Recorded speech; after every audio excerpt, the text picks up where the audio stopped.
discuss. Feel the rush, come join us. Fans so loud, we unite under the stadium lights.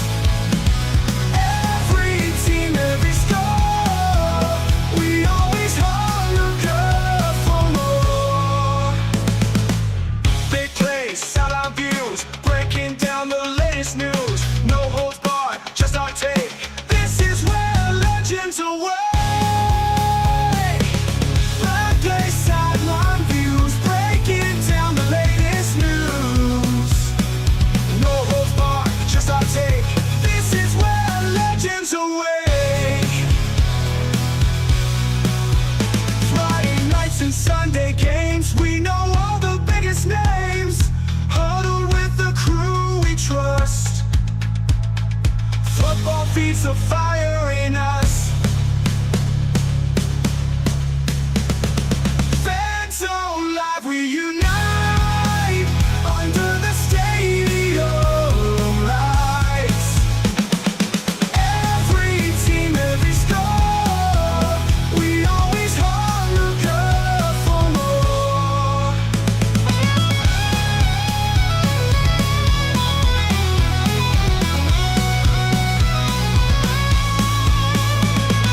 Friday nights and Sunday games, we know all the biggest names. Huddle with the crew we trust. Football feeds the fire in us. Fan day mornings feeling alive. Jerseys on, we're ready to die. In the fan zone, we'll come on. Let's cheer out, let's stand tall.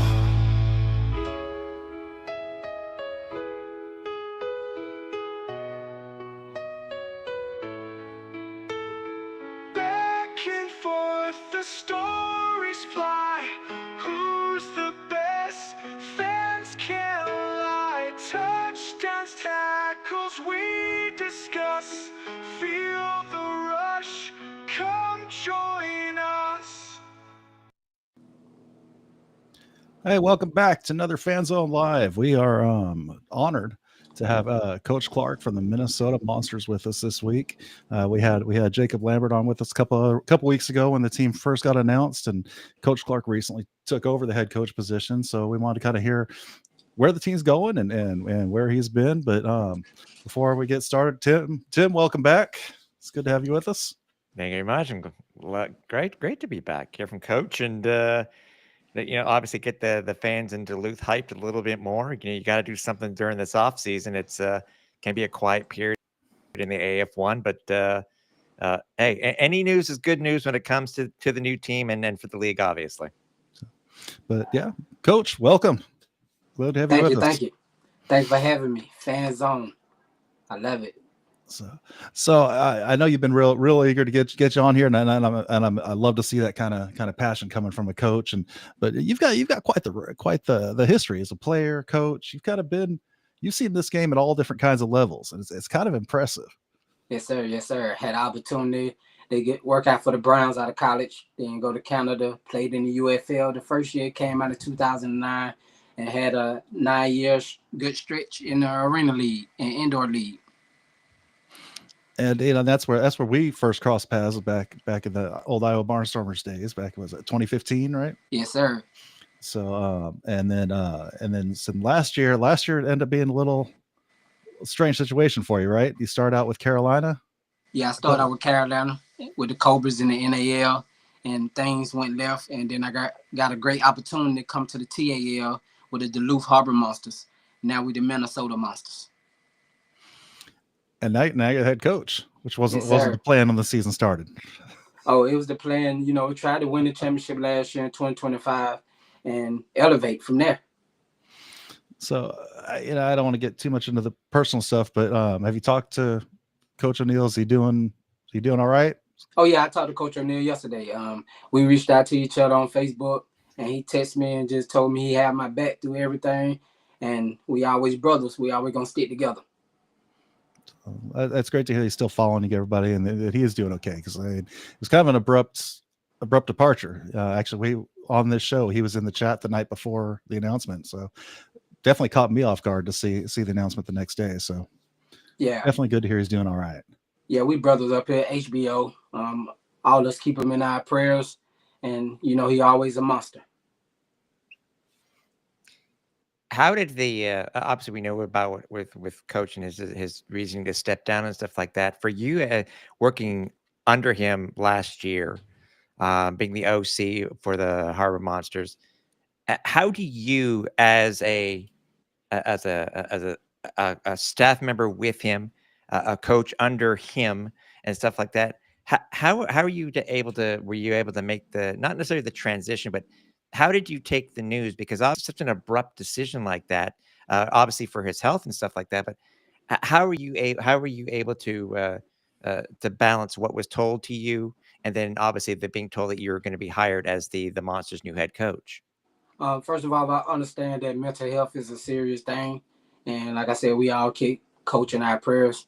And when I got the news that I'm the head coach, I know the standards here, and I understand everything what goes on here in Duluth and what we want. The type of players that we have here, guys who are great men on and off the field, and I feel like I take lead of that role, and I feel that we can bring another championship here with me as head coach. You feel like the pressure's on at all, coming off back-to-back championships in TAL, coming over to the new league? You feel a little extra pressure to do a three-peat here? Oh no, we don't feel no pressure at all. We're gonna come and work hard every day. That's the main thing. We don't look at nobody roster being better than nobody roster. We're not gonna talk about what we're gonna do and all that stuff. We just gonna show up April 12th, and whoever we have on the schedule, who we gonna beat up on. I love it. I just love that. I love how every coach looks at the upcoming season, and obviously, your goal is to go 1-0 each week. Yes, sir. Like obviously, Scott mentions coming in trying to do a three-peat, and as we know, TAL is a different monster. No pun intended. I just thought about that. You're really no pun intended. Coming into AF1, what do you, coach, see as the challenges coming from TAL into AF1? I feel like the challenge is that we just got to come in and kick the ball now. That's the only challenge. Because last year, my offense, we run an AFL type style offense. So with us coming in, we just adding a kicker. We just adding a kicking game. So special team will play a big part this year. We had to play all three phases of the game. We get the deuces when we kick the ball off, so that'll help a lot in the game. Drop kicks, that's 4 points. That'll help in the game. Also field goals, that also to help in the game. So we just excited. We just excited what we have going on here in Duluth, Minnesota, and ready to take the field. Now, you mentioned when we talked to your owner about this when we had him on a couple weeks ago. As we have seen and as we have really preached, is that especially it was learned last year by a lot of teams at some point finally that a kicker is very essential when it comes to the arena football style game in AF1, being that they are an integral part. They're not they're like a quarterback. They're like the wide receivers. They're like your defense. You want to be able to create and generate points by using a competent arena kicker. Mm-hmm. How are you going about, unless it's already been announced, when it comes to the type of kicker that you want to bring in to Duluth? Are you looking at somebody who has indoor/arena experience? Are you looking for one that only has arena experience in itself? Because as I have seen, and as Scott has seen too, in our time by watching the game itself, there are good indoor kickers who could I'm going to say this word, graduate to the AF1 and be able to hit the nets on a consistent basis. When it comes to the type of kicker that you're looking for, coach, what are you looking for specifically? What type of experience? I'm looking for a strong leg, a guy who got great accuracy, and we also have a kicker. He was with Tryon, Aiden Johnson. So we have a veteran kicker who coming in to, get us a lot of points. Okay. Give us for those who don't know, can you give us a little bit of background for Aiden? Because as I said, as you want to make sure that they're, as I said, kicking in this league is very important. Consistency off the nets, as you said, being able to hit the deuce and stuff like that. Can you give us a little bit of background on Aiden? Yes, Aiden played with Corpus Christian down in Texas. He have a very strong leg. Oh, I know you're And talking about now. Okay, I know we, you're we, talking we about. look forward to him coming in here and doing a lot of great things on our special teams. If I remember correctly, Scott, it's one game where it was almost him and the Albany kicker going basically foot to foot when it came to hitting deuces recently. Because I remember the type of kicker you have. I know the kicker that you have, Coach. So he is a competent, Yes, sir. competent arena style kicker. So I think fans in Duluth won't have to worry about the kicking game going awry anytime soon. Yes, our fans going to be very excited about this kid. He's a very great kid on and off the field, and he's a great kicker. So I see you're bringing a lot of guys in from the Harbor Monsters team. For those that aren't familiar, because it is a different game. It's a little more. I always call it. I follow the goats pretty closely, and it's a lot more of a street ball type. Yeah. How do these guys compare with what you've seen with the arena league talent? Oh, I think the guy's going to fit in well. Like I was saying, my offense was a arena type offense. So with them having less time on the clock in the TAL, I think it's going to be better for us going into the AFL with 35 to 25 seconds on the clock. We only had 20 seconds in the TAL. So my guys were able to think fast, process information fast, things like that. But my receiver core, my quarterback, Javante Johnson, Jamal Couch, and all the veteran guys we bringing in, they already know what to expect from the arena game. Jamal Couch, he played in the IFL, and Javante played with Corpus Christian as well. So he know the arena game and, the spacing and things like that. So you guys brought in a couple guys towards the end of the season, a couple of arena guys towards the end of the season to help you anchor down that championship for sure. Yeah, we have the sack leader in the AF1, Shy Hill. We brought Shy Hill in at the end. We brought in Spurs, who played in the AF1, and Trey, but he signed back to Albany. And I say, watching that playoff game, Shy Hill was all over Colca in that game. All over the field. And I'll tell you what, that it shows the difference in that game, because it's so non-traditional, not having the true lineman up in the front. There was no way to stop. You got a good defensive line, good linebacker, somebody can just go in there and rush the quarterback. See, the thing about beats that, people up in the TAL. The thing about that, we was the only team that really had similar to a true line, because I had two true tight ends that was the size of a lineman or a little bit smaller. But when they blocked, they always checked and went out in the flat. So a lot of our touchdowns came from the tight ends because they were able to get open in the flats. Yeah, I love seeing big man touchdowns. Those are always some of my favorites. No, I agree with you on that one.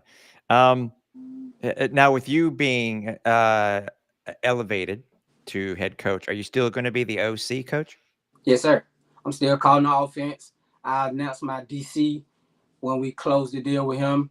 I still have my same offense assistant, Coach Dan. He will be the special team coach. Still have Coach MJ. He was the defensive assistant last year. This year he'll be the defensive line coach and the defensive assistant. So we looking good up here. We ready to compete all year. The new faces to us, but it's good to see that kind of consistency, and also to bring you, to elevate you into that position, just shows the kind of trust that the ownership has in you and the staff to make this work. It's a fairly large step up from the TL. I mean, TL's a lot of fun. It's a good time and very talented guys there, but it's still a step up coming to this league for sure. Yeah, so I had to step into their world and learn their rules in like a week or two before I built my offense in the TAL. It's a crazy game. because the arena is my world. So all we doing is coming back to my world. So it's going to be easier for me to translate it to the guys, but the same concepts and verbiage are going to be the same. Well, talk about the transition. I'm curious, because obviously I watched some of the TAL. It did intrigue me, but you talk about the differences for those What were obviously, as you said, your history is in the arena slash indoor world. Hmm. What were really the main differences that you had to? I don't want to say was it like learning a brand new game, or was it just certain tweaks here and there for the TAL type of game? The main thing, it wasn't a kicker. That's one. It's 7 men on the field. That's two. And third, I had to take it as taking cake from a baby because I had 5 guys who were able to go out and routes. So if I had 3 receivers running routes, both of my tight ends can go out. So you had to stop 5 guys. But going to the arena, is only one guy in motion and 3 receivers with a rear fullback and a quarterback. But and one of the tight ends can go out. So that's 4 guys that'll be eligible to go out. But in the TAL, I had 5 guys that were eligible to go out. Even the quarterback can run, but he had to stay in between the hashes. But now the quarterback can go anywhere with the ball. Okay. All right. So it really is. It's not really necessarily a matter of motion. It was just a matter of how many guys are able to go out. Well, in arena league, Yes, sir. it's only one guy so who can do the waggle. so in the TAL, everybody was accounted for. So too many teams wasn't blitzing us. Like a lot of people play man, they probably send 2 guys. But every time they send 2 guys, we always had a man wide open in the middle of the field. But now it's gonna be 1 man motion. They had to read the zone, they had to read the man. When they're in red zone, they had to read the bracket concept when they passing off and things like that. Okay. It really is a different game. It's a lot of fun. Yeah, It's a lot of fun. The year before was only 6 guys on the field instead of 7, and the quarterback had different running rules behind him. So they've been tweaking their rules every year, just trying to get the right thing. But man, it's seriously, it's a good time. If my heart's always arena, arena AF1. But man, I'm gonna go down. If I'm hearing there might have Memphis team, I'm gonna have to go check out a game in Memphis down there because, like I said, it's just fun. You look at your history in indoor football, coach, in an arena. What are you going to take? Because I mean, I'm looking at the list here of the teams that you played for, and it's mind blowing. It's just the amount of historical names and stuff like that I'm looking at here. What are you going to take away from? With obviously, you don't want to give anything away for your playbook, which I get. Yeah. You can tell us off air. I'm just kidding. What are you going to take from the game itself that you've already learned that you're going to bring into AF1? Because they said you've played both different styles of game, and you're coming in from, as you said, you're coming in from a different game, which was 7-on-7, less people in motion, etc., or more people in motion, etc., kickers, etc. What do you think is the most important thing that you're going to take from what you learned as a player and a coach, and you're going to bring it with you to the Monsters in the AF1?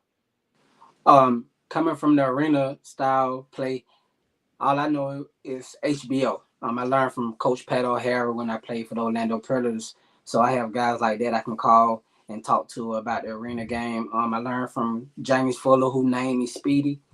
He taught me a lot in the game. I played with Jonathan Bain, the head coach for San Antonio. We played together in Richmond Raiders. And I learned behind a lot of great receivers in Orlando. T.T. Tolliver, Robert Kuroga, Bobby Scipio, Josh Bush, all them great guys. That was a great team to learn behind when I first came from Canada.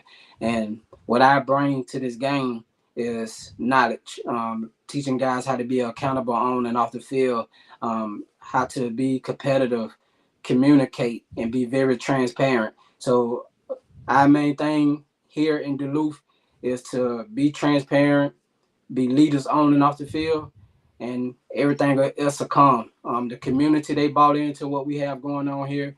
The players, they bought into what we have going on here. And I feel it's going to be a great year in the AFL, well, the AF1. Then I'm looking at my way too. Is it what is your style as a head coach? I mean, you've been a player under so many very well named head coaches. I mean, I'll use your one from Montreal. You're under Mark Trussman. Yes, sir. You've talked, and I'm looking at the different ones that you've played under. What type of head coach style do you go by? Oh, I'm a very hands-on type of coach because I still feel like I can get out there and run routes. So if I don't like a route, I show them how to do it. And most of the guys know that I'm a player coach, but it can get serious when it's time to get serious. So all my guys, they come in, they locked in. We watching film. They giving me 110% every day in the weight room, on the field, in the sand pit workouts. They just know I'm very, very focused on what we have going on here in the future. Okay. You got to throw out from chat. You think you got the championship in year one? We just got to take it one day at a time. We ain't gonna talk championship, but we're gonna try to make this playoff run the first year. And when we get into that playoff run, we'll try to make that big dance. And when we make that big dance, we're gonna have a full house because the main goal is to be at home. Now, when it comes to recruiting some of these guys, I said, I know you brought a lot of guys up and then from the TAL and stuff like that. And obviously, as we know, things can happen during the season. Injuries can take a toll on a team, and sometimes you need a guy in order to step up, the next guy up. Who are you working with? For those who may not know, who are you working with in order to make sure that you have that Rolodex of players that you would be able to call upon in order to, just in case if somebody happens to go down. Oh yeah, I can call on my guy Ben. He's our player personnel here. He's an agent that have a lot of players. He help a lot of players around the country, but he very tight with our organization. So if I need players or any guys to step up, I call Ben or ask them to send a film to Ben. Okay, so being where you are, and this is just a thought because I know as an example, um, uh, years ago, Jim Papa, I know who was your GM when you're in Montreal. Hmm. He heavily leaned on his um, the teams that he knew and the coaches that he knew in the AFL when they were at that time. I know they had a partnership. Same thing with the BC Lions had a great partnership. Spokane Shock also had a great Hmm. relationship when it came to the CFL and stuff like that. Is your GM, are they, and player personnel, are they looking to potentially have ties with teams not necessarily in the arena league or indoor football, but what about potentially these guys up north who may be cut during camp and potentially bringing them down into the AF1? Yes, we all have ties in the CFL, UFL, NFL as well. Pat O'Hara, like I was saying, he was my head coach in Orlando. He was the Tennessee Titans. Los Lucas, she used to work for the Lehigh Valley. She with the Tennessee Titans as well. And my last coach in Orlando, he worked for Saskatchewan, Coach Higgs. So we all stay in contact with each other. If it's Facebook, Instagram, or texting, they always ask me about players, how they is on and off the field, and things like that. So I have a lot of coaches in my notepad. Ben have a lot of coaches. Our GM have a lot of coaches, and Coach O'Neill, he had a lot of coaches, and the guys who's around, they have great agents as well to help them get to the next level. But if they come in focused, you know, give out some great film, be a great player on and off the field, they're bringing the scouts to themselves as well. Mhm. So if you're talking to a prospective player, trying to recruit them, why come to Duluth versus some other team? What's the pitch you give them? Oh, it's a great fan base. The people love you here. We have a great team. We have a great culture, and we just winners. Everything we do here is about winning. The standard is the standard, and it'll never change. So everybody who come here, you'll understand how we roll. We very in-house. Most of our guys here, they understand what it takes to be a champion. We bringing in guys who have championship backgrounds, like Clark Davis. He had championships with Sioux Falls, and he just won with Vegas, who wasn't on our team last year. So we have a lot of great guys with a lot of pedigree behind their names. Yeah, you mentioned. Is it also because too that as we've seen that usually despite the size of Duluth and despite the size of some of these teams that are in indoor football and stuff like that, Hmm. you find that the community is very important because as I said, it's you want to bring a player in, you want to say, listen, I understand that the city may be a little bit smaller than what you may be used to, but based on the history, the coaching staff, etc., sometimes a smaller community can be very helpful when it comes to a player and being able to get to that next level. Mm-hmm. Yeah, the fans here, they love the team. This they NFL, and being in Duluth is just like being in Quad Cities because we right by Duluth and Superior, Wisconsin. So the Mississippi River split us like the Quad Cities does in Iowa and Illinois. So we have mountains, we have a big lake that look like the ocean, and guys who never been around things like that, they'll love it here. And the fans definitely are hyped. I mean, Oh yeah, they diehard fans here. Oh yeah, I got something in here. I know, and I'm part of the fan group on Facebook, and those guys, they're active. You know, and it's good to see this kind of involvement right off the bat. But I guess that kind of helps when you come in with a pre-made fan base, pre-made team. You know, these guys already kind of know what to expect, kind of know what the energy is, and I fully expect the fans there to just kind of up the level as well. Yes, the fans, they be at all the events, everything we have going on. We had something at the zoo on Halloween, and we had a lot of fans there. The press conference, we had a lot of fans. They love what we're doing here. It seems very similar to Des Moines and what they had for a while there in Iowa. Just a rabid base will just show up and be there regardless, no matter what. Yes, sir. They love it here. Kind of reminds me of Regina in Saskatchewan in the CFL. Very, very community oriented. Yes, great people, great owners, great sponsors. Everything is good here. So I'm rolling through chat. It looks like we got a couple players chiming in. But one of the questions that popped up I thought was kind of interesting. I'd say besides the kicker, what position skill set is most unique to the arena style? What stands out for you? The quarterback, receivers, jet linebacker. They all important.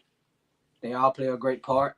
If the defense give us 3 stops, we should win the game with the weapons I have on offense. Do you have a set goal? Like sometimes you hear, hey, the first team to get to 40 should win. You know, there's a lot of coaches have general rules like that. Hey, if you're the first one to get to this percent or this point, you should be in pretty good shape. Do you have anything like that? Like the team that had the team that had the least mistakes, they're who win the games in arena football. Everything is so fast. So who make the least mistakes, the opposite team will win the game. Out of curiosity, Coach, I mean, I know you're a head coach before in, I think it's the AIFL. Please correct me if I'm wrong. The AIF. Thank you. Sorry. What's your playbook like? I mean, obviously people have been around following indoor football and arena style football know that the playbooks can be very similar, maybe slightly different on the terminology, even though football terminology is almost the same across the board. But when it comes to your playbook, you bring in a new quarterback for the very first time who may have not played that much indoor football, but when they see your playbook, is it we're talking hundreds of pages? Are we talking something that's a little bit smaller than that? When it comes to how, if you bring in a new player, are they going to get overwhelmed with your playbook? My quarterback, he was here last year, so he's been around the game for a while, and my playbook is thick, so you'll have to understand it fast. I want guys who could process information real fast and move fast, who could think on the go, and be minus mile of their pass, like anything they did before the play. If they drop the pass or not, they should just let it go and be ready for the next play. But my playbook, I can't say that right now, but no, I know, I get that. It's we a don't want you to give offense. anything away, but I mean, I'm just saying in general, though, as I said, it's you have a certain way. As I said, despite with the playbooks in Arena League and then the arena football type of game are almost identical to everybody else, but yeah, yours is still. It may be similar to what people have out there and what I've seen in the past, but obviously you've made your tweaks and your touches to the actual to your playbook. Just be ready for high tempo. There you go. High tempo. There you go. High tempo offense, high power scoring. We trying to run a lot of points. We always have a goal where we want to score. Last year our goal was always 70 points. So this is gonna be the goal this year too as well. Yeah, we definitely need after last season. We definitely need to see a peak in scoring because other than a handful of games, there's a lot. I mean, I think one game was 20-22. We coming to rough, compete. Yeah, we coming to compete. So that's the main thing I can put out there. We coming to compete. My guys, they working out. They doing everything they need to do. They come in here and compete. Now, with the potential of the AF1 being back on national television in 2026, how do you when it comes to how does your schedule look when it comes to a game that's going to be on national television? Is it the same for you? Does it matter? Because as I said earlier, it's just 1-0 each week. Are you talking to your players different because it is on national television? Because there might be a slight couple, with the timeouts and stuff like that. But is it any different for you and your team being on national television versus not being on national TV? Oh no, we're just gonna go 1-0 every week, like you said. Our main focus gonna be on the opponent next week. If we win the game, we're gonna forget that loss in 24. Forget that win in 24 hours and go to the next team the next week. 1-0 every week. And then when we get to the big dance, that's when we'll hold that trophy up in the air and show we were meant to be in the AF1. I'll tell you, as a fan, those nationally televised games always drove me nuts. It was cool to be on national TV. Yeah, man, the games are so much slower. Yeah, you got it, coach. Exactly. Yeah. So media timeouts. Like, what's going on, man? We'll work on that with the referees. When they come in and meet with us before the game, the timeouts and things like that for the TV breaks and things like that. But we're gonna be on top of it. Because that can very seriously can kill your momentum. Easily. Oh yeah. I mean, you're trying to go at a fast pace or like a 2-minute drill type of pace, and then you have a media timeout. Like, come on, man! I just want to get into the end zone. How much I be in my players' ear, they momentum will never change. Like, they gonna hear me. They gonna hear me all game. So they always be ready to go. I think that's one of the good things about this particular game is the drives tend to be quick enough. Usually. Not always, but usually those timeouts don't come in the middle of a drive. They can usually wait until, hey, somebody scored. Okay, now let's do one of those timeouts. Yeah. Definitely. It also could be pros and cons with that as well. We might have a lineman who's tired, and we need he injured. Timeout, TV timeout, and we can make adjustments. Yeah, easier to get guys in there when you're not racing the clock. So let's talk about besides the timeouts, coach. What is one of the biggest pet peeves for you as a whether it be an OC or a head coach when it comes to the game itself? Oh, I don't have any pet peeves for real. I just be ready to go. Me and my guys, we be on the same page, the same energy. I come in with the building, the same energy they be on. I act just like them in the locker room. I be fired up, ready to go. So my guys be just like me. They feed off my energy. Okay, so I'm gonna remember that when I see you going after a ref for them doing a long drawn out process to do a challenge. I'll remember that. I'm gonna fight for my guys to get the right call. So I want to kick over to some of the changes you guys have been making. You had the press conference last week, announced a new logo. Were you guys not official in the league prior to that? Because I thought there was already an announcement, but they seemed it was official. We just haven't hosted our own press conference yet. We just went to the AF University in Chicago, and then we had our announcement in Duluth. But this is slick. This is slick. I really like this new logo. And we mainly wanted to reveal the new logo. Yeah, I'm very impressed. That's going to look slick on the side of a helmet.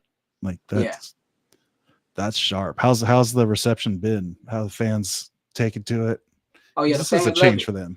Yeah, it really not a change as much because it almost looked like the last year logo. So when if they don't have anything with Minnesota Monsters on it. If they have their last year stuff, when they come to the game, they still look like a Minnesota Monster because it's still a monster. But this logo, it's amazing to me. I think it means a lot to us. A lot of my guys, they love it, and we do a lot of great marketing with the logo, things like that. We I said very the excited. merch looks great. I love that, Oh, that yeah. yellow Yes, hoodie. sir. That's sharp right there. Yeah, we looking good out here this year. I will admit it's nice to see after dating myself here, 26, I think, about 26 years, the last iteration of the Minnesota Monsters in the PIFL. What a Mhm. huge difference in Yeah. logo. Oh my God, I love this logo. I really do. And it looks really good. And you know what? And considering in these days of AI, coach, it looks like I'm trying to look it up right now as we're speaking, but whoever the artist is that your organization got to do this, top notch, man. It really, really looks good. It's amazing. We love the logo. Well, and I don't have it here, but I love that in the font of it, that in Mhm. the M you've got the trees inside the M. Yeah. Like that's again just nice little touches. It absolutely it works, and the marketing. I love seeing branding. I love seeing good marketing. Like the guys up in Washington, they've got their brand on point. This is right up there with them as far as I'm concerned. Yes, sir. It's standing out a lot. I'm trying to find out who did it here. Trying to look it up here, and because it's really good. It really is nice. I mean, I can only imagine, obviously once you guys decide, once the league decides on the uniform provider and stuff like that, what you guys are going to do when it comes to home and away uniforms and different tweaks and stuff like that, because I will admit that a lot can be done with the look itself. And I am guessing, and it's very, very, I mean, if it is a yellow helmet, which I'm guessing it kind of looked like it was when it got the presser, you don't see very many teams with yellow in their helmets, man. Mm-hmm. Yeah, we're gonna keep that a secret for you guys. We got a lot of nice things for you guys when the season starts. Don't We got say a lot of anything, nice coach. things. Don't say anything. Well, and you're getting high praise again in chat for just how you guys handle yourselves in the community. That you guys are always out there making yourselves available, and I can't stress that enough how important that is. And I've seen so many teams not. Yeah. And those teams don't make it if you don't put that effort out in the community. You don't get out there at every community function that you can get out to. You don't make it. Yeah, it's about the kids. On my off time, I train a lot of kids around here, so a lot of kids get to meet me. They get coached up by me because if you train with me, I'm a coach as well. I'm gonna give you advice on life and how to overcome adversity. So a lot of the kids reach out to me. They get a little training in on Wednesdays and Sundays. So that's a very big thing to us players and coaches to get in the community so they can look up to us because we are real true leaders of men out here in this community. So have you fully relocated up there since last season? Yes, sir. So you're permanent right now. Yes, sir. I moved here permanent in September, right That's after awesome. the season. Yeah. Yeah, it's awesome. And again, it makes all the difference in the world. And you got your feet on the ground. Mm-hmm. We have a lot of great players up here too who stay they in the community every day as well, coaching at the high schools or either training flag football kids or training with me or reading at schools. Also have a player who worked in an old folks home and he helping elderly people train and things like that.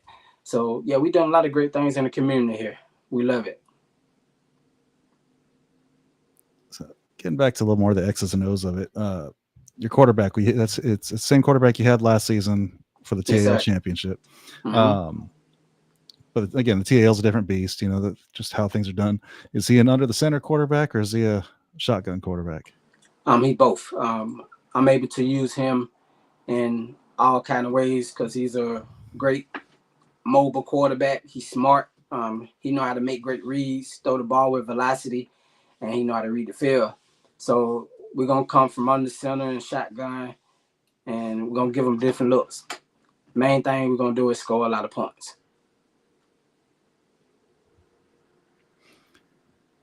And then the other side of the ball, what's your philosophy on jack linebacker? What kind of jack linebacker are you looking for? Oh, we need a jack linebacker who have great hands, who's smart. A jet linebacker, most of the teams in the AFL always lead in interceptions. So we're going to have a great linebacker who can play that position, who can stop everything coming in the middle of the field, and be a great leader on the defense, be a great voice who can communicate and things like that. I'd say not just interceptions, but pick sixes You got to come up and tackle. specifically. You got to communicate. You got to do everything well over there on that side of the ball. Got to play fast. Got to have a great mat up front. It's amazing. Our back end, they should lead the lead in interception with the front end we have this year. And you got tryouts coming up. Anything scheduled? We'll announce that real soon when we set a date for tryouts. But you guys stay tuned for that. And what are you looking for in your tryouts? We're looking for linemen. We're looking for corners. We're looking for jack linebackers. And, open up spots for probably a receiver, one more receiver. Jack linebacker, for those guys, that may be watching that don't know the arena game specifically that well. Mm-hmm. You may, it could be a defensive back. Yeah. Or it could be a fourth receiver. You never know. Mm-hmm. Yeah, somebody with those kind of hands. You hear the word linebacker, you think, tough guys holding up the middle. That's not necessarily what the jack position is. No, they're gonna have to cover. Yeah. From what you're just saying there, Coach, does it sound like that you're open to having one of your players actually play Iron Man football? Oh yes, I'm gonna have a couple guys that can go both ways. They help both sides of the ball. Like if a man go down in the game on offense, I can bring a guy over and play receiver. Also, if a guy go down on that side of the ball, I can send a receiver over to play corner, or my middle linebacker can play running back if the running back go down. You always have to have an Iron Man type of guy in the arena style football. My last year playing, I was an Iron Man. I played receiver and DB for Orlando. So them type of guys, they're very important on the roster. Now, you mentioned running back, and I'm going to ask you because obviously in the arena game, it's a little bit different. Are you pro running back or are you pro fullback? Oh, I'm a pro running back that can block. We have a great running back coming in. We signed from Arizona Rattlers, Shannon Brooks. He also played at University of Minnesota. He have great size, and I feel like he could block well, and he can run well, and he also can line up at receiver. We also have Marcus, who was here last year. He was a tight end, but in the AF1, he is a fullback and a receiver as well. So we have two guys that can line up at receiver if one go down, and both of them can block as well. That's some good hands back there behind the quarterback to maybe get some little out, short passes out to the side. Yes, sir. Definitely open some stuff up real quick. And get a lot of yak yards.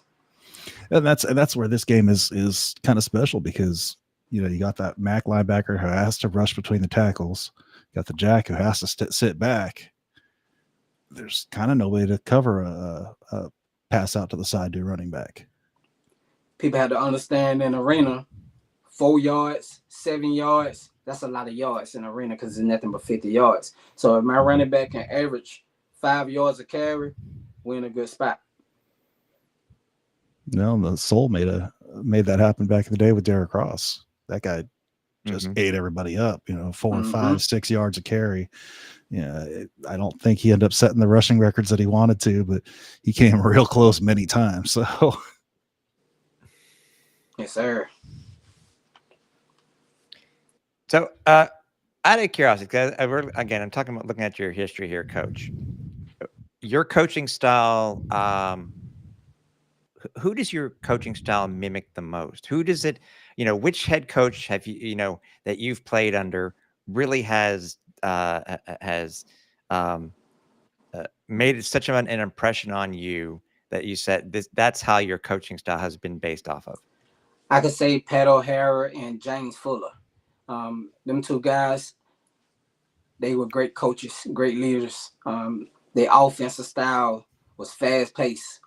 Coach Pat O'Hara, he taught me how to slow down on my routes when I came from Canada because I used to try to do everything fast. So when I got to Orlando, I learned how to, pace myself on certain routes. And I learned a lot from him, a lot of great concepts. And when I got to Richmond, when Coach Fuller named me the name Speedy, I was able to play 4 games with him and have 19 touchdowns in 4 games. So it had to work. So a lot of things that he showed me in this arena game is going to always be a part of me because he was an important piece in my career. Mm-hmm. So Coach O'Hara was kind of the original NIL coach, as far as I'm concerned. Oh yes, sir. He was the coach who used to put us in movies and things like that. We had an opportunity to go to Atlanta and get in a TV show with him and things like that. He played in The Water Boy and he played in Any Given Sunday.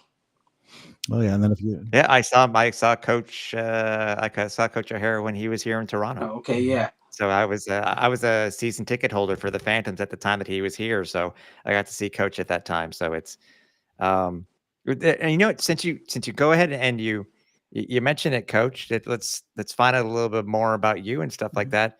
So you're talking about which where did you what TV shows and stuff like that were you a part of? The TV show, it was like The Replacement. Okay. The Replacement TV show they had back in 2011. They shot in the Georgia Dome. He got a couple of players. We went to Atlanta and we were able to get on the TV show. Okay. So yeah, so so the reason I actually bring that up is, you know, NIL being what it is now, it's a good way for these guys too to kind of supplement their income because nobody's getting rich playing this game right now.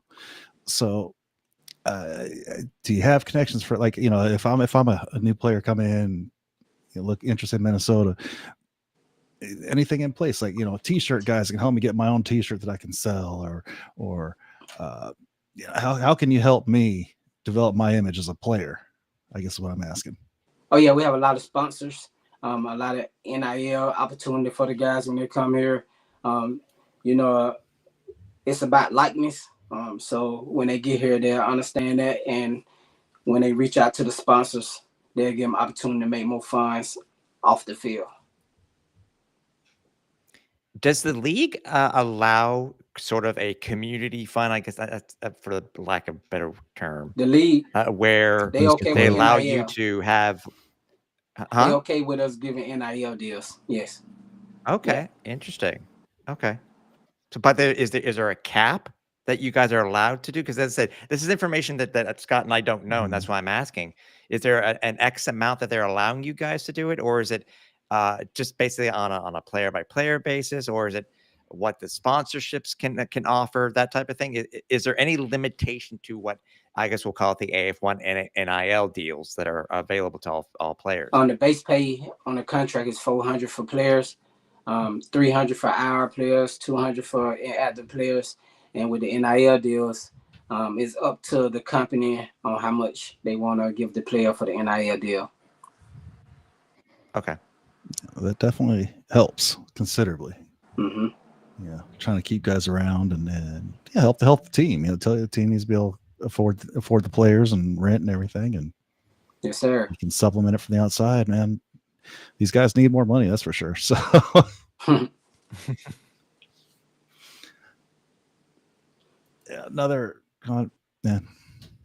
community loves you. It's real clear just by looking through some of the chat. I love y'all too. I love all the things y'all do for our players, from food to showing up at the games, showing up at the press conferences, showing up at the events. We love you guys. We love everything you do. Y'all the ninth man. So I gotta ask, is there a tailgate scene out there? Oh yeah, we have a great tailgate scene in the beginning of the games. If you ever come to a game, you guys should come check out a home game.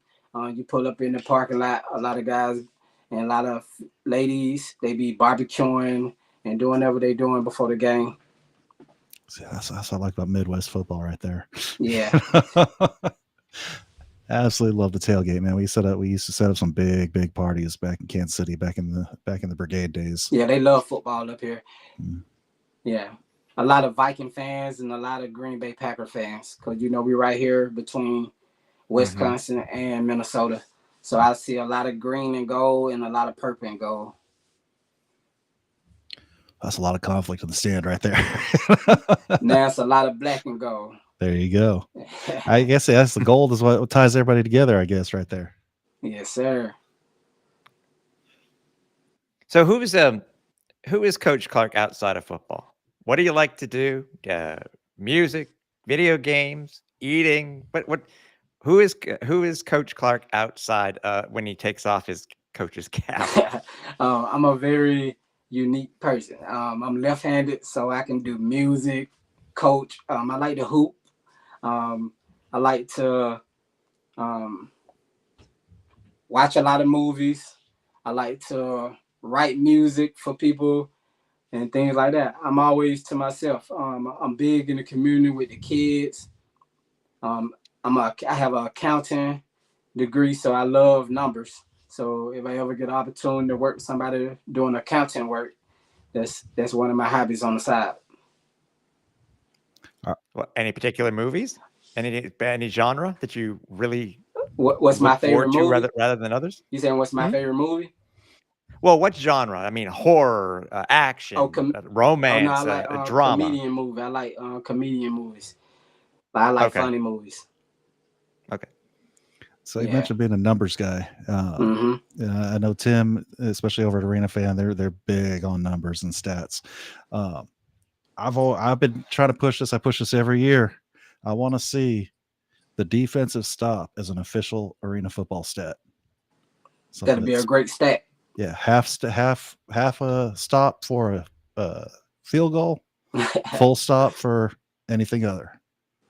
Like I think that would be the defining of who is the best defensive team, who's got the most stops this season. It could be an interesting stat. It's just a matter of what you know what, Scott. It's very possible that we'll have to talk to Uncle Jerry, and we'll have to talk to everybody else in the HQ, AF1 HQ, and see if we can get it done. Because even if it's an unofficial stat, at least make it available. That's the main thing. Because as I said, there are a lot of stat junkies. I'm one of them. And anything new that the guys would be able to use on television, you know what I mean? That type of thing. It's like when they say it's like when it comes to opening drive touchdowns in the NFL. That stat is brought up all the time. Why, as you said, why can't this be brought up? Because it's something different and crucial in this game. Absolutely crucial. I mean, I'd say a defensive stop at any point in an arena game is more important than the opening drive stop in an NFL game. Yeah, it is. So and again, that's always been my argument with this game. Is people say, "Oh, defense doesn't matter in arena ball." And I've always said, no. In fact, actually matters more. Actually, time of possession doesn't mean anything. In time possession, no, but in terms of defense, those defensive stops are more valuable in this game than they are in the outdoor game. If we get 3, we should win the game. Yeah. And that's definitely been the philosophy. And special teams could play a big role. Like also using the net. Our guys got to be able to catch off the net well, because if it hit the net and they miss it and roll and the guy catch it and run into the touchdown, that's a touchdown. So that's a quick score in less than 5 seconds. So it can be 14-0 before you know it. They can score a touchdown in offense, and then they can kick the ball off, and it can be something crazy like that, and it'd be 14-0 before you know it. Well, it goes back to what you're saying, Coach, about the kickers, is that if you had the right kicker that could use the nets, not necessarily the nets, but also be able to kick the bar balls, that could instantly turn into 7 points. Yeah, so that's another thing I had to work on with the guys that haven't returned off the nets, to coach them up that the net tighter as they get closer to the bar, because the ball will hit off the net and shoot off if it hit closer to the bar. And the guys that's doing returning, we have to work on that when it's time to start work on that special team. Did you ever get a chance to return a kick? Oh, yes, when I played for Spokane. On ESPN, my first return, it was against the Iowa Barstormers. Nice. My first arena game with Spokane, I had a return. I think you got to be a special kind of crazy to return kicks in this league. Oh yeah, it's very fun. I love it. And when I got to the IFL, it was easy because they were kicking it straight to me. And when I got to the CIF and NAL, they were kicking the ball straight to me. So if you kick it straight to me, 9 out of 10, I'm going to the house with it. Yeah, anytime to turn your back on 8 guys rushing full speed, trying to knock your head off and turn around and figure out where they're all at and then run. Like that's why everybody got to get on their blocks. We're going to coach that up a lot too. You got to block. It's kind of reminiscent, Scott, of the old John Elway AFL ad that they did years ago for NBC. Yeah.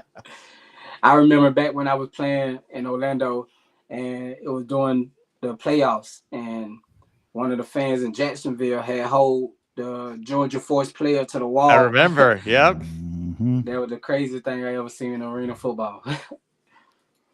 Yeah, that's I saw some Jacksonville fans complaining about other fans doing stuff at a game. That shouldn't be allowed. And I'm like, I pulled that clip up. I'm like, really? You're going to talk about what shouldn't be allowed? Yeah. Oh, that was years ago. That doesn't matter. That doesn't matter. Oh, yeah. That's the dirtiest thing I've ever seen happen. The dirtiest thing ever. Here, hold my beer. But no, I'm definitely excited for this season. I mean, I think we got some great energy in this league. We got more announcements to come too, supposedly, and very shortly. Potentially finding about some newer teams and some new initiatives and stuff like that. So it's not. I'm sure it's not coming as fast and furious as fans would like. I mean, we know we are in November, but you know what? Sometimes. And it can be a detriment sometimes, but I think most of the time, as long as they're getting it right, crossing all the T's, dotting all the I's properly, and vetting properly, like they have learned the hard way about not doing, then I'm sure it'll be worth it if we can just finalize everything it needs to be for the 2026 season by the end of November, get the schedule out there, et cetera, et cetera. Then everybody can start getting hyped as soon as it becomes January 1. Mm-hmm. Well, and just because something hasn't been announced doesn't mean nothing's happening. True. No, that's fair. There's all kinds. There's always something happening. Yep. Like you guys, I'm sure you guys are working on stuff long before the official announcement. Oh yeah. You guys have come over. You guys, things were in the works. We always working. We always working here. So, and that's the thing I think a lot of people forget. They think, oh, it's not. They haven't been announced. Nothing's happened. Nothing's happened that we know about. Yeah. March will be here before you know it. So you have to keep working if you want to be successful. And that's just it. The Kansas City Brigade, I got my ties back to them when they started in 06. That's when I got into this game. They were announced in late October for a season that started the week after the Super Bowl. So it doesn't take that much time to get together. And they sold out. That was because of Katrina, though, right? So they got handed a team, so that definitely helped. KC? Yeah. So that definitely helped because they did get a team handed to them. But, they still had to market, and they sold the place out. There were 16,000 people in the first game. So it can be done. You got to have the right people in place, the right efforts. But it doesn't take that much time if you got the right people involved. Well, I think because Duluth, too, already has that fan base built in. It's a huge plus. And we have a front great office. Everybody work hand in hand. Everybody do their job. Everybody come in happy to work, eager to work. The players, they do what they have to do in the community. The fans, they always show up, and everybody's just excited here. You can go to the gas station and the fans show you love or give you a gift card just because you're a Minnesota Monster. They love us here. So you guys ever come to a game, you'll love the excitement that their fans bring here. That's awesome. I had the same experience in Albany at the Crown this last year, and every Uber driver we had some story about growing up with the Albany Firebirds, and everybody we talked to, even if they weren't at the game or weren't at the events, they knew about the team and they loved the team. Even if they weren't going to the championship game, they still knew about and loved the team. And it seems like you got a pretty similar setup up there. Yes, sir. So that's kind of what I'm seeing with all these new teams. We talked to folks in Kentucky, we talked to folks up in Michigan, down in Beaumont. There's a lot of energy with these new teams coming into the league. And I know you guys aren't a new team, but you're new to us. Yeah. So just a lot of energy, and a strange, but energy that's different, but still on the right wavelength for this league. If that makes sense. It's a younger a younger set of coaches coming in. Just a whole new set of energy that I don't think we've seen in a while. It's going to be very competitive this year. A lot of energy. So, and I don't know if you can say, it sounds like we may be getting 2 different conferences this year. We'll love that. You know, If we do have 2 different conferences, we'll end up on the West because the Mississippi River, it'll split us in half. With the 2 teams that they say that they bringing in, we'll be announcing soon. But the 2 teams that they talking about bringing in, I think we'll fall on the West if we do have 2 conferences. Nothing wrong with that. Hey, how about a North and a South? I'll take a North and a South. Yeah, they need to bring some more teams to the North and the South then, because most of them on the West and the East. Yeah. I'll be happy to take some over here in the Illinois, Missouri area. Get somebody out my way. I'd be thrilled. Get Tim a Canadian team. We'll be set. Bring back North Dakota. That'd be interesting.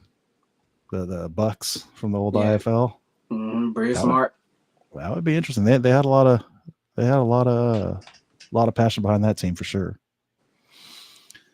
So I don't want to keep you too long, but I just enjoy sitting down talking this game, and you know, it's a relief for my wife that I got you all to talk to, so I don't have to bug her about it.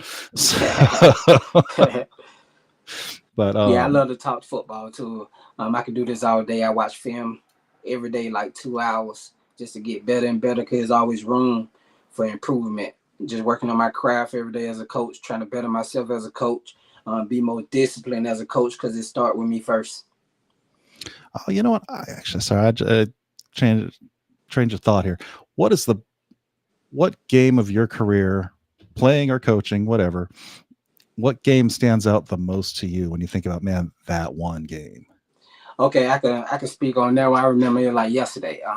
Playing with Coach Fuller with the Richmond Raiders. We were down by 3 touchdowns. I can remember the score was 37 to whatever, equal up to 3 touchdowns down.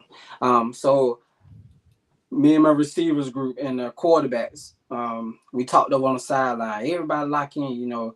We're going to do whatever we're going to do to win this game. And this when kicking play a big part. So I'm going to get to that part. So we were down 3 touchdowns, and then I went over the wall for a touchdown. That's 1 touchdown. So our defense made a stop. There's 1 stop. Come back again.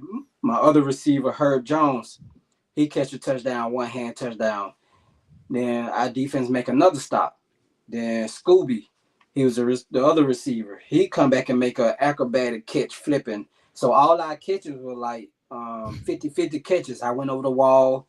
His touchdown was a 1-hand catch, and his catch was a backwards catch. And we tied it. No, we didn't tie the game. It was 37-36. And then our kicker in that league, it was Uno. It wasn't Deuce at the time. So it was Uno. And no, we tied it. Yep, we tied it. It was 37-37. And we had a Uno. Our kicker kicked the Uno. And then our defense went out and shut them out again and stopped them from scoring. And we won the game 38-37 on a comeback in the 4th quarter, less than 3 minutes.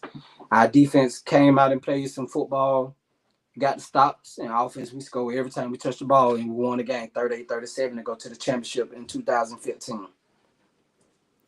That's what makes this game fun right here. Arena football, you never stop. You play to the end. That's what I preach to my guys every day. Play to the end. You never know what happened in this arena football. The ball is live when it hit the net. So always stay ready. Like, always be ready. Fight for the ball, no matter what. Or hits the walls. How many hit the times wall. you seen somebody a ricochet pass off the wall? Somebody is in the right spot, picks it off. When I was a player, I used to use my body. I used to catch the ball, and I ping pong off the wall to dive in end zone. I used to use that wall to my advantage.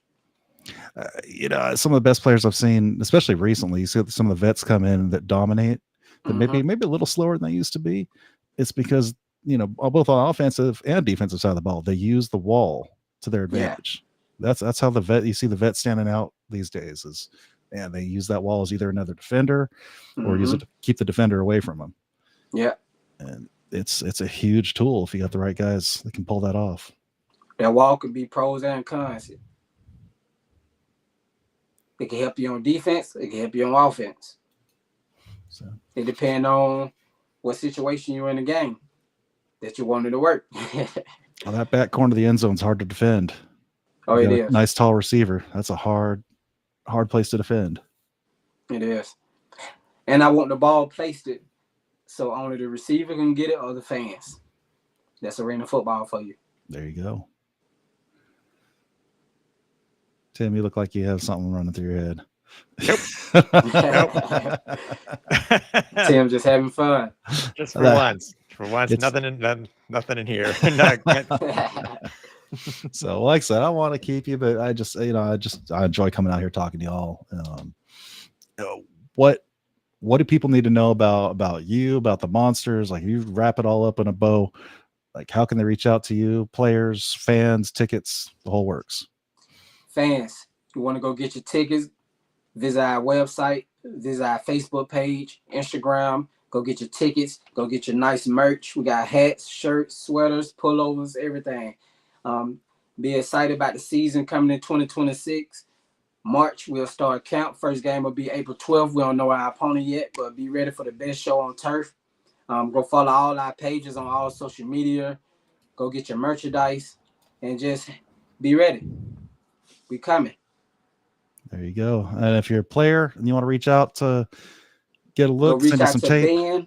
Go reach out to Ben, our player personnel. You can send me your film and everything, and here talk to me about it, and we'll send you to tryouts. Or if we like you, we'll sign you on the deadline right there.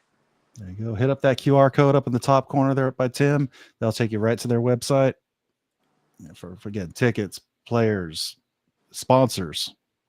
Head there, help these guys out. It's all about. It's going to take everybody to make this work. So, Tim, any last words?